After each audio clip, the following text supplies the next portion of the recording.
요즘 방산계 핵심 인사들 사이에서 흘러나오는 말이 있습니다. 미국이 한국을 압박하기 시작했다. 특히 차세대 기동헬기 분야에서 그 기류가 심상치 않습니다. 얼마 전 미국 측이 비공식 라인을 통해 한국군 고위 관계자들에게 V-280 기반 기종을 우선 고려하라며 동맹 차원의 표준화를 은근히 강조했다는 이야기가 업계에서 퍼지고 있습니다. 이 내용을 확인한 국내 항공기술진들은 의외로 침착했습니다. 한국이 이제는 헬기를 사는 나라가 아니라 헬기를 만드는 나라라는 자부심이 그 배경이었습니다. 특히 최근 카이와 ADD가 미국 및 유럽과의 기술 협상에서 강하게 맞받아치며 기술 주도권을 잃지 않으려는 움직임을 보였다는 점이 내부 회의록 수준에서 확인되었죠. 그 회의록에 따르면 한국 측은 미국의 독자 플랫폼 개발을 방해하지 말라고 명확하게 못을 박았고, 이 발언 이후 협상 테이블의 공기가 완전히 뒤집혔다고 합니다. 이 흐름 속에서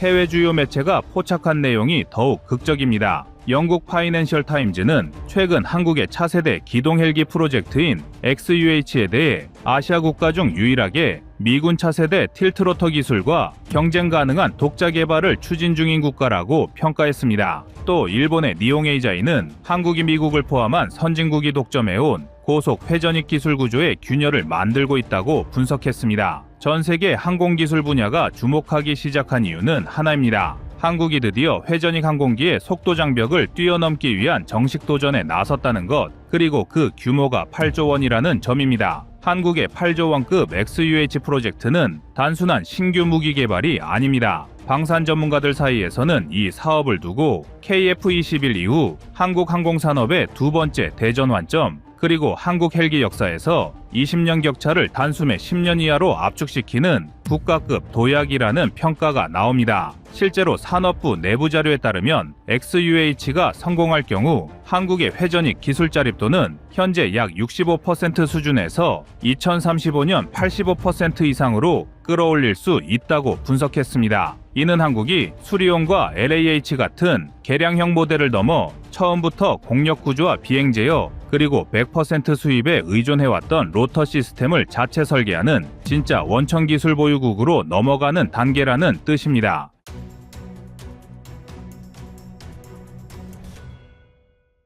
해외 언론들도 한국이 XUH 개발을 공식화한 순간의 의미를 무겁게 바라보고 있습니다. 미국 디펜스 뉴스는 한국이 새로 건드리기 시작한 기술은 미국, 러시아, 유럽 3국 체제를 흔들 잠재력을 가진 분야라고 분석했습니다. 그동안 회전익 항공기의 속도 한계는 로터 끝단위 음속에 접근할 때 발생하는 충격파 때문에 해결이 어려웠지만, 틸트로터와 동축 반전 같은 새로운 방식은 이 한계를 완전히 무너뜨리고 있습니다. 이런 기술 구조에 한국이 첫 발을 들였다는 사실 자체가 전 세계 항공업계에서 극적인 반향을 일으키기 시작한 것이죠. 국내 상황도 마찬가지입니다. 합참, 육군, 공군 모두 XUH의 필요성을 강하게 제기 중입니다. 특히 연합작전 관점에서 보면 한 가지 사실이 군 관계자들의 마음을 더욱 급하게 만들고 있습니다. 미국이 UH-60을 대체하는 차세대 헬기로 V-280 벨러를 이미 선택해버렸다는 것. V-280은 속도 시속 520km, 항속거리 약 3,900km, 과거 블랙호크보다 2배 빠르고 2배 멀리 날아가는 괴물 같은 기체입니다. 이 상황에서 한국군만 구형 기동 헬기 체계를 유지하는 건 사실상 전력 공백을 스스로 만드는 것과 같다는 우려가 강해졌습니다. 그래서 한국은 결정을 내렸습니다. 미국의 압박을 그대로 수용하지 않고 기술 이전 조건을 따르지 않는 상태에서 기체만 구매하지도 않고 그렇다고 독자 개발을 포기하지도 않는 아주 특수한 길을 택했습니다. 바로 미국과 협력하되 종속되지 않고 배후대 통제권은 잃지 않는 방식입니다. 이 접근 방식은 2010년대 KF-21 개발 초기에 한국이 F-35 측과 기술 이전 협상에서 겪었던 아픈 경험에서 비롯되었습니다. 당시 미국이 4개 핵심 기술 이전을 거부하며 사업 전체가 흔들렸던 기억이 아직도 한국 항공업계 내부에서는 교훈처럼 남아 있습니다. 카이 내부 기술 전략 문서에서는 이 사건을 두고 기술 주권의 중요성을 뼈저리게 깨달은 시점이라고 명시할 정도입니다.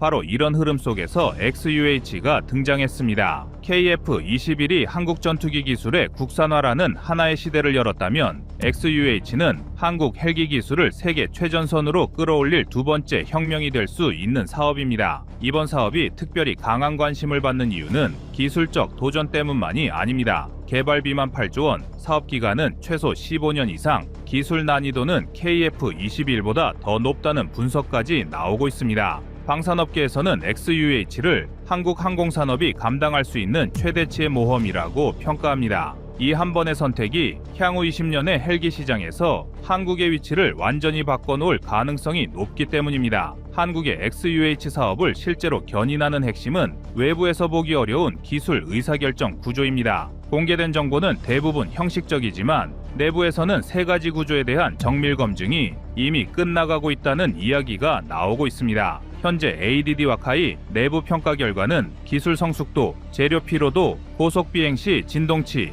페이로드 유지 능력 등 40개 넘는 항목을 데이터화하여 비교하고 있습니다. 방산업계 일부 관계자에 따르면 이 비교표에서 틸트로터가 평균 점수 82점, 동축반전, 푸셔가 74점, 복합형이 69점을 기록한 것으로 전해졌습니다. 이 수치는 공개된 적이 없지만 기술 짜립도까지 고려한 평가에서 나온 실질적 자료라는 점에서 의미가 큽니다. 틸트로터가 압도적으로 점수를 받은 이유는 고속 비행 시 로터 끝단의 음속 접근 현상을 피할 수 있기 때문입니다. 동축반전 계열은 시속 450km 전후에서 진동이 급격히 증가하고 복합형은 고속 비행 중 로터 디스크 하중이 비정상적으로 증가하는 문제가 나타났습니다. 기술적으로 안정성이 높은 방식이 결국 틸트로터였다는 결론이 도출된 셈입니다. 한국이 TR-100, NI500VT에서 얻은 시험 데이터를 다시 분석한 결과 틸트로터의 기체 로터 전환 메커니즘을 이미 실용화 수준에 가깝게 정지한 상태라는 사실도 확인되었습니다. 덕분에 카이는 기체 전환부의 베어링 하우징과 로터 허브 구조를 완전히 국산화할 가능성이 높아졌고 항공기 복합재 프레임의 휨 강성 확보 역시 한국 기술만으로도 충분히 달성 가능하다는 자신감을 얻게 되었습니다. 여기서 더 흥미로운 부분이 있습니다. 미국이 틸트로터 기술을 쉽게 넘기지 않으려 하고 있지만 한국은 이미 다른 우회로를 활용하기 시작했습니다. 유럽 일부 업체들이 한국에게 로터 플랩 제어 알고리즘과 관련된 비공개 데이터셋 공유를 검토 중이라는 소식이 물밑에서 나오고 있죠. 군사 외교 전문가들 사이에서는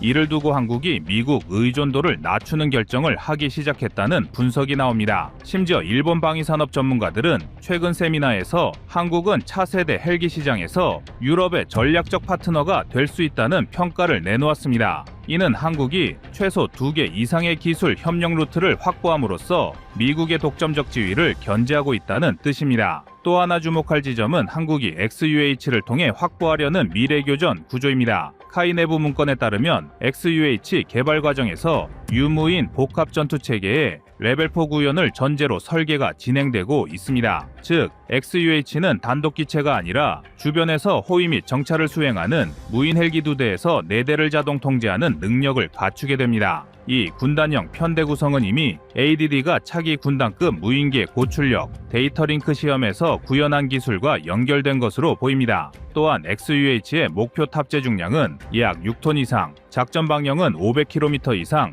최고 속도는 최소 시속 500km 이상으로 설정된 상태입니다. 전문가들 사이에서는 이 스펙이 사실상 V280의 전술 기동 성능을 겨냥한 것이라는 분석이 나옵니다. 이제 한국이 이 헬기를 유무인을 아우르는 전장 통합 플랫폼으로 설계하려 한다는 점에서 XUH는 헬기가 아니라 항공 전력의 구조를 바꾸는 전술 플랫폼으로 발전할 가능성이 매우 높습니다.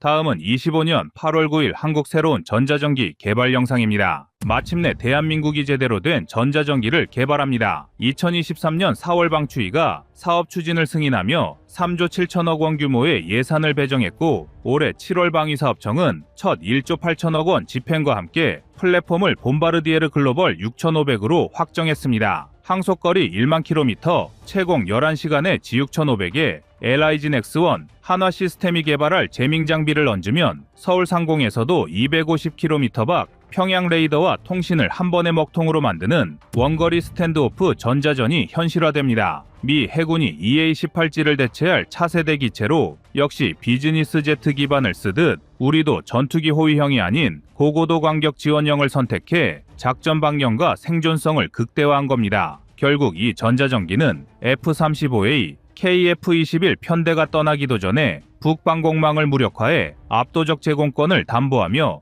조기 경보 통제, 정찰 임무까지 범용 확장 가능한 멀티롤 전자전 플랫폼으로 진화할 발판을 깔아줄 것입니다.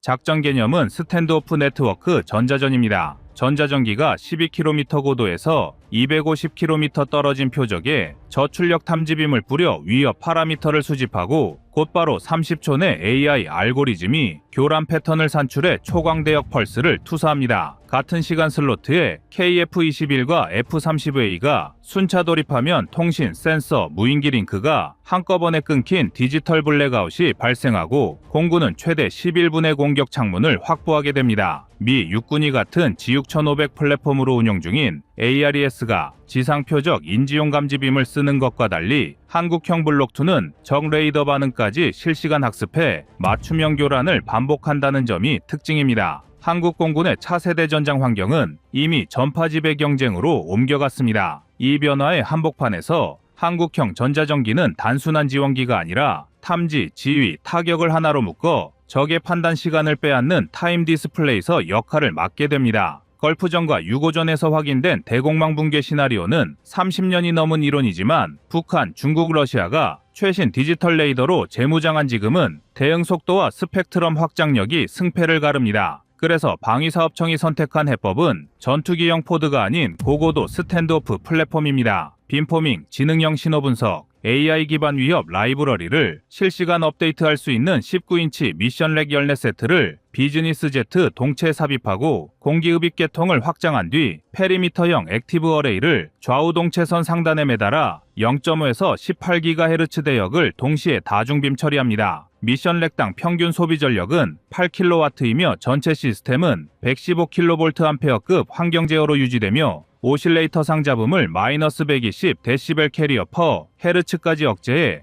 200km 외곽에서도 S밴드 능동 레이더를 완전히 덮는 전력이 확보됩니다. 업계 사람들은 이 스펙이 가능했던 배경을 프로젝트 미러웨이브라는 내부 코드명에서 찾습니다. LIGNX1 연구진이 항공 A사용 질화갈륨 TR 모듈 양산 라인에서 떨어져 나온 불량품을 위상결함 보정 알고리즘 실험용으로 재활용해 버락 같은 고출력 펄스를 미세 위상차만 남기고 합성하는 데 성공했다는 일화가 관련 업계에서 조용히 돌았습니다. 덕분에 개발 초기 테스트베드였던 백두급 엘린트 코드 사이드바이를 그대로 개조해도 충분한 공간 인여가 생겼고 2년을 예상한 열관리 검증이 9개월 만에 끝났습니다. 기체 선정 과정도 속도가 붙었습니다. 전세계 군용 EW 플랫폼이 궤도 교정, 데이터 링크와 넓은 전력 여유를 위해 대형 비즈니스 제트를 선호하는 가운데 파트너십과 정비 인프라를 따진 공군은 G6500으로 가닥을 잡았습니다. 항속거리 1만 km이며 채공 시간은 무려 11시간짜리로 동체 위성통합 데이터버스까지 표준 제공되니 이 기체를 쓰면 2028년부터 개시될 차세대 공중조기경보 통제 사업과 센서 퓨전 교육 과정을 공유할 수 있습니다. 사업 방식도 흥미롭습니다. 방사청은 기체 개조 대표 주체를 대한항공, 카이 양산 중 하나로 묶고 전자전 장비를 LIGNX1 또는 한화 시스템으로 양분해 1+1 통합 제한만 허용했습니다. 쉽게 말해 엔지니어링 주도권을 잡으려면 두 회사가 서로 맞손을 잡아야 하는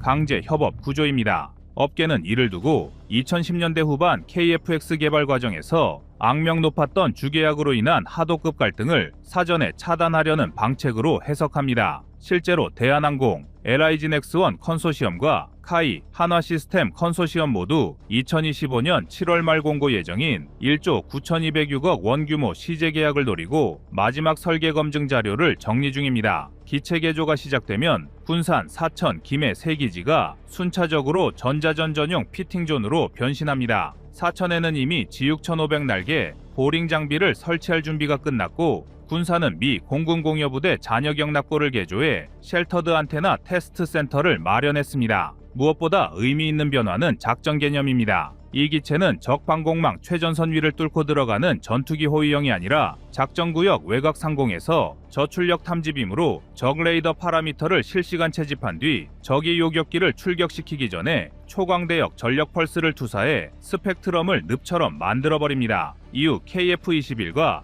F-30A가 정해진 시간창에 순서대로 돌입하면 미리 준비된 네트워크 전자전 모델이 표적 방공망의 잔여 감시각까지 계산해 지속 교란 패턴을 자동 생성합니다. 그러면 공군작전 지시체계는 기존의 탐지 타격 탈출 3단계를 은폐 압도 마무리 2단계로 압축할 수 있습니다. 곧 발표될 에어포스 비전 2045 문건에 이 개념이 디지털 혼합 현대라는 이름으로 반영될 것이라는 소식도 들리는데요. 이제 현대전에서 전자전기의 등장은 적어도 한국 공군이 유사시 전체 살상 무력을 투사할 윈도 타임을 5분 이상 확보하도록 하는 가장 핵심적인 전략 자산으로 자리 잡을 것입니다. 한국형 전자전기 사업은 2025년 8월 사업 공고를 기점으로 2034년까지 총 4대를 전력화하며 1, 2호기는 기본형인 블록1 사업으로 추진하고 3, 4호기는 확장형 개념으로 접근해 블록2 사업으로 진화하는 10년 로드맵을 채택했습니다. 1단계 계약액 1조 9,206억 원은 전체 예산의 51%에 해당하며 체계 통합, 지상시험, 초도 비행까지 54개월을 소요하도록 압축됐습니다. 지육 1500 동체는 길이 30.3m, 최대 이륙 중량 45.1톤으로 폭 19GHz까지 대응하는 초광대역 위상 배열 안테나를 좌우 동체 상단에 슬림 스폰슨 형태로 부착해도 여전히 최대 11시간 채공과 1만 km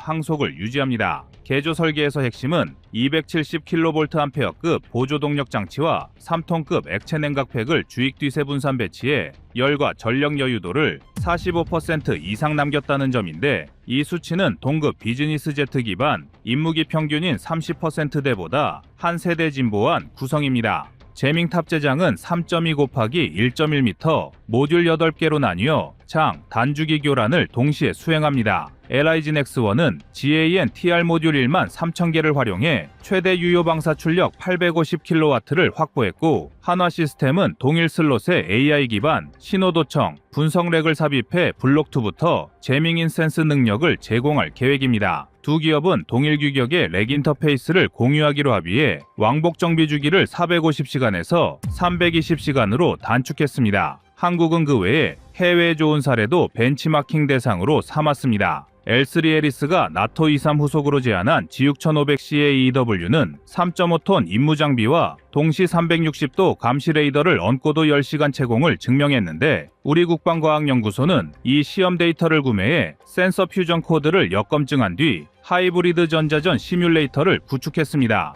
덕분에 전자전기의 소프트웨어 시험 공간이 KF-21 통합시험실과 공유되어 연간 5억 원가량 시험 비용이 절감됩니다. 여기에 아주 흥미로운 비화가 하나 있습니다. LIG Nex1 프로젝트 미러웨이브 팀은 초기 열폭주 문제를 해결하려다 우연히 TR 모듈 불량품을 평면 배열 대신 원통형 냉각핀의 세축으로 고정해 위상 오차를 평균 17도 줄이는 방법을 발견했습니다. 이를 통해 안테나 한 면당 출력 손실을 8% 이상 줄였고, 덕분에 항공기당 배터리팩 110kg을 감량할 수 있었습니다. 이를 통해 블록2 이후 확장 계획도 잡혀 있습니다. 2035년부터는 디지털 비콘, 사이버 전송 모듈을 탑재해 적 전술 데이터 링크에 가짜 임무 지령을 삽입하는 사이버 전자전까지 아우르며 1호기와 2호기는 좌석 6석을 제거하고 5인 사이버 셀을 추가할 예정입니다. 이런 선진화된 기술은 수출 가능성도 높이고 있는데요. 봉바르디에가 올 1월 미국 육군에 G6500 기반 정찰기를 납품하면서 플랫폼 인지도가 급상승했고, 말레이시아, 인도, 아랍에미리트가 2030년 이후 AWACS 대체 수요를 검토 중입니다. 방사청과 K방산 수출지원단은 CJ3봉이로 체계 개발 인증과 동시에 해외 시험 비행을 돌리는 투트랙 전략을 추진해 첫 수출 목표 시점을 2037년으로 잡았습니다. 마지막으로 이제 한국에 남은 건 ITAR 규제와 탑재, SW 보안성입니다. 또 전자파 인체 영향 시험이 세대 난관인데, 방사청은 미국 EAR-99를 품목 지정해 CCL 예외 적용하였습니다. 현재는 MIL STD 사육사의 초과 성능 확보를 목표로 표준화를 진행 중입니다. 이러한 전략적 통합 노력이 완성되면 한국형 전자전기는 북방방공망 붕괴 시나리오의 첫 페이지를 넘어 동북아 전자기 스펙트럼 주도권을 한국 손에 쥐어줄 핵심 전력으로 자리매김할 것입니다.